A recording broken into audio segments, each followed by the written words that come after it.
Assalamualaikum warahmatullahi wabarakatuh.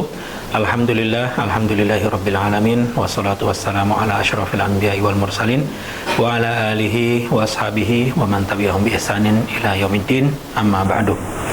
Sahabat semuanya dimanapun kalian berada, kita akan melanjutkan membaca dan mempelajari kembali Kitabus Syam yang dikarang atau disusun oleh Lembaga Fatwa Mesir Darul Ifta Al-Misriyah. Dan kita buka halaman 24, kita bahas tentang atau pembatal-pembatal puasa.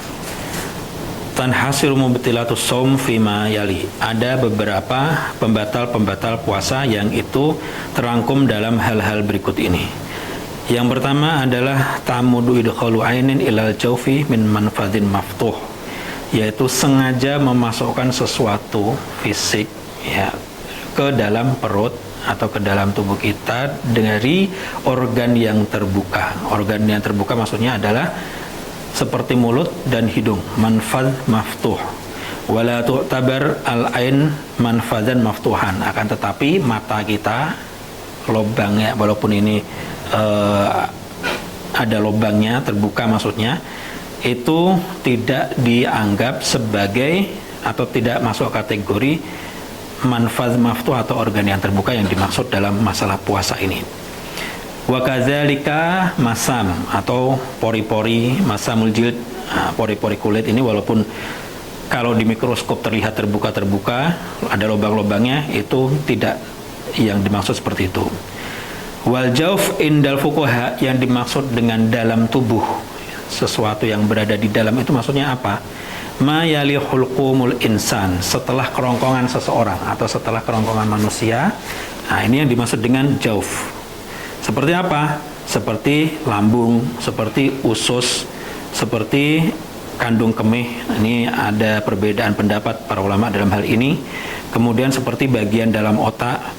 Fa idza tajawazal mufattir al hulqum, dan apabila suatu perkara yang membatalkan itu melewati kerongkongan dan masuk ke dalam perut tersebut, illa ayyi wahidatin minha, ke salah satu itu tadi, tempat itu tadi, min manfadzin maftuh, dari organ yang terbuka, dhahiron hissan, yang terlihat secara empiris, fa innahu yakunu mufsidan lis-shaum, maka hal itulah yang dimaksud dengan sesuatu yang membatalkan puasa.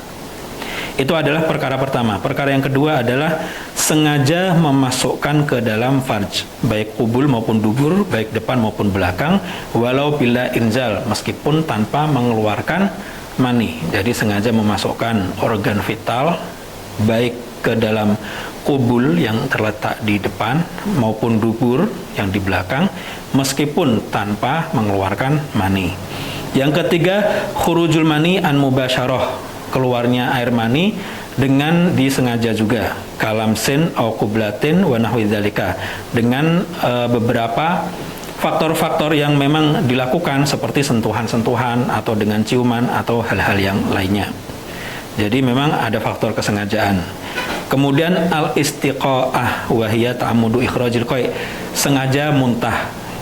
Amma an ghalabatil qai' fala yuftir bihi, kecuali kalau dia tidak sengaja, jadi muntahnya tanpa ia sengaja. Tapi kalau disengaja maka itu membatalkan. Kemudian yang kelima adalah keluarnya darah haid, yang keenam keluarnya darah nifas, yang ketujuh gila, dan yang kedelapan adalah murtad wal iyadzubillah. Itu ada 8 hal yang membatalkan puasa. Kemudian selanjutnya para sahabat semuanya, halaman 25, al-a'dzar al-mubihah lil fitr. Jadi uzur-uzur yang diperbolehkan atau seseorang boleh untuk tidak puasa apabila ada uzur-uzur tersebut. Wa hukmu man aftara li udhrin minha, dan bagaimana hukumnya bagi orang-orang yang tidak puasa karena adanya uzur tersebut.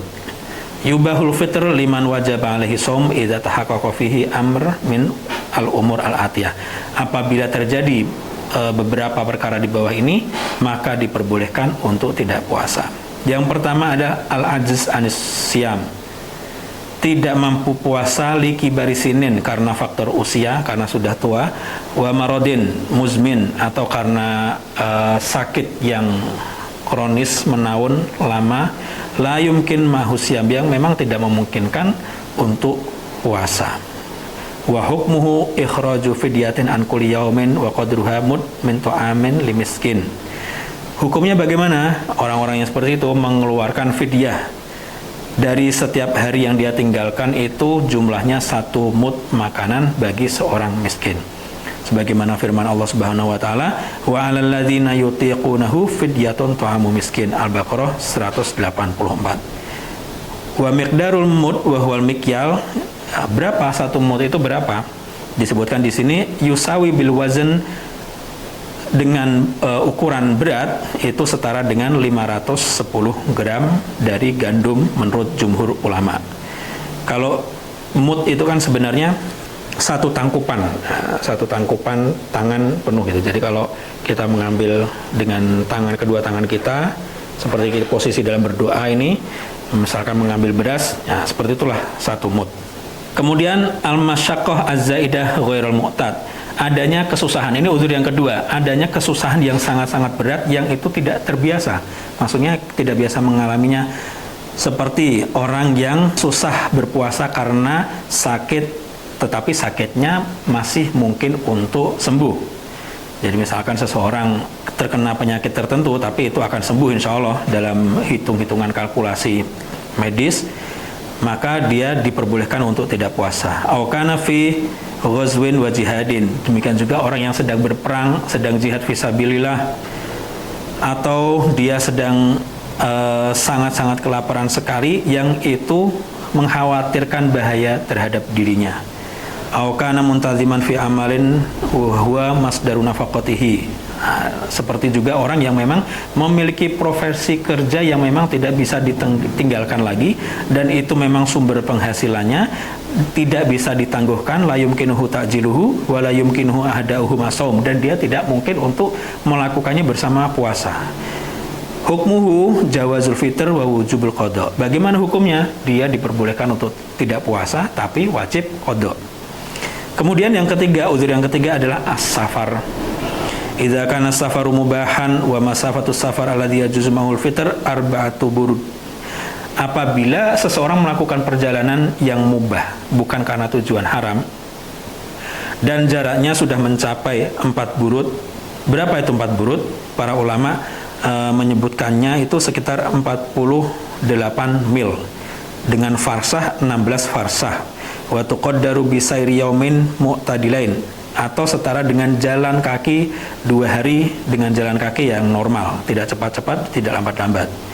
Dengan ukuran massa sekarang itu setara dengan 83,5 km atau 83,5 km atau lebih. Maka orang yang telah melakukan perjalanan sejauh tersebut, sawaun kana ma'ahu masyaqqah amla, wal wajib alaihi hinaidin qada'u syam. Nah, orang yang sudah melakukan perjalanan sejauh 83,5 km atau lebih, baik dalam perjalanannya dia mengalami kesusahan atau tidak sama sekali, baik dia melakukan perjalanan tersebut dengan sepeda motor ataupun dengan mobil yang sangat nyaman, atau dengan pesawat yang sangat cepat, atau dengan kereta api yang sangat melegakan, itu tidak ada bedanya. Semuanya boleh untuk meninggalkan puasa dan wajib baginya untuk mengodok pada hari yang lain. Landasannya adalah surah Al-Baqarah ayat 184, faman kana minkum maridun aw ala safarin faidatun min ayamin ukhur. Siapa yang sedang sakit, siapa yang sedang perjalanan tidak puasa, maka hendaknya membayar dan melaksanakannya pada hari yang lain di luar Ramadan. Para sahabat yang berbahagia, kemudian selanjutnya halaman 26, uzur selanjutnya adalah al-haml, atau sedang mengandung atau sedang hamil. Fa idza khafatil hamil min as-shaum ala nafsiha jazal hal fitr wa wajaba 'alaiha al-qada. Apabila ibu hamil dia khawatir karena puasanya itu khawatir terhadap dirinya sendiri, maka dia boleh untuk tidak puasa dan wajib qada baginya. Likauniha fi ma'nal marid, karena pada saat itu posisinya seperti setara dengan orang yang sedang sakit. Amma idza kanat takhafu 'alal janin duna nafsiha aw 'alaihi ma'an fa innaha tuftir wa yajibu 'alaiha al-qada wal fidyah. Nah, apabila dia takut atau khawatir karena janinnya, atau khawatir karena janin dan dirinya, maka pada saat itu dia boleh tidak puasa tapi wajib mengqada dan wajib fidyah. Wa indal Hanafiyah, walaupun menurut ulama Hanafiyah tidak wajib baginya kecuali qada. Jadi di sini hamil di sini ada beberapa kondisi. Khafat ala nafsiha, yaitu takut atas dirinya sendiri, maka pada saat itu dia wajib qada. Khafat alal janin, takut atas janinnya, atau khafat alaihi mamaan, takut khawatir atas janinnya dan dirinya, maka harus qada dan fidyah. Ada 3 kondisi yang berbeda. Kemudian yang kelima, uzur yang kelima adalah ar-radha'ah, menyusui, wahiyya mislul hamil. Posisinya seperti ibu hamil dan hukumnya juga sama seperti ibu hamil tadi. Takut atas dirinya sendiri atau takut atas janinnya atau takut atas kedua-duanya, khawatir akan keselamatannya dan sebagainya. Kemudian yang keenam adalah menyelamatkan makhluk yang muhtaram, wa huwa ma lahu hurmah fi syar'i kamusyrifin alal halak. Misalkan menolong orang yang tenggelam di laut misalkan, terus dia masuk ke laut tersebut, kemudian untuk butuh tenaga, maka dia minum dan membatalkan puasa. Maka pada saat ini dia diperbolehkan juga untuk membatalkan puasanya. Kemudian selanjutnya hukmul iftar li ghairi uzrin minal a'dzar al-madhkurah. Bagaimana hukumnya orang tidak berpuasa, membatalkan puasa tanpa alasan uzur-uzur sebagaimana yang telah disebutkan di atas tadi, 6 alasan tadi, 6 uzur tadi.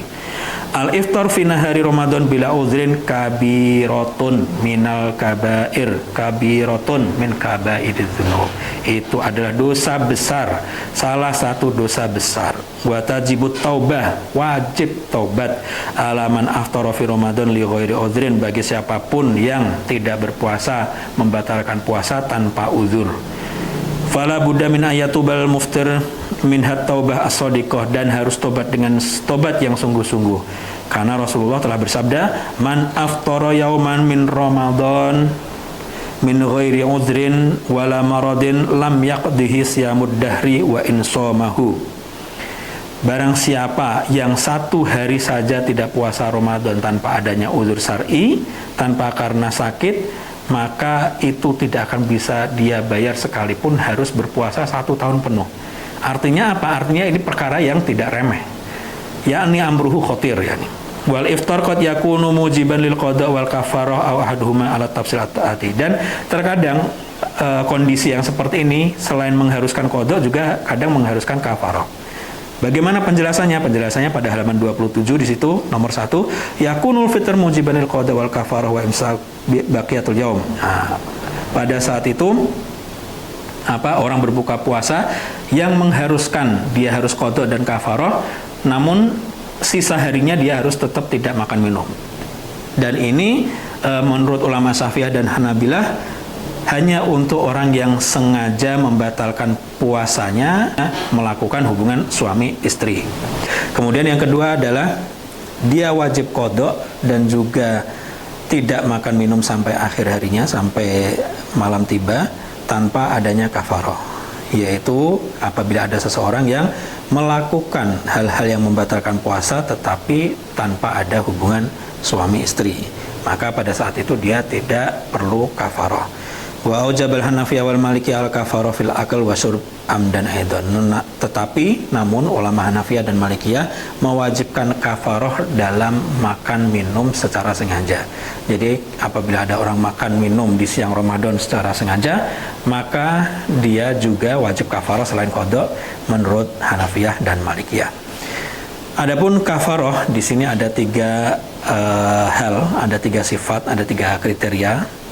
Al-ula itqu raqabah. Yang pertama adalah dengan cara memerdekakan seorang budak. Setiap hari yang dia tidak puasa dengan melakukan hubungan suami istri, maka dia wajib membebaskan seorang budak.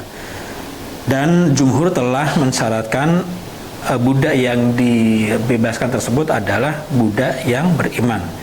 Berbeda halnya dengan pendapat Hanafiyah yang tidak mensyaratkan seorang budak yang beriman, budak mukmin. Dan hukum ini saat ini sudah tidak berlaku karena memang sudah tidak ada perbudakan.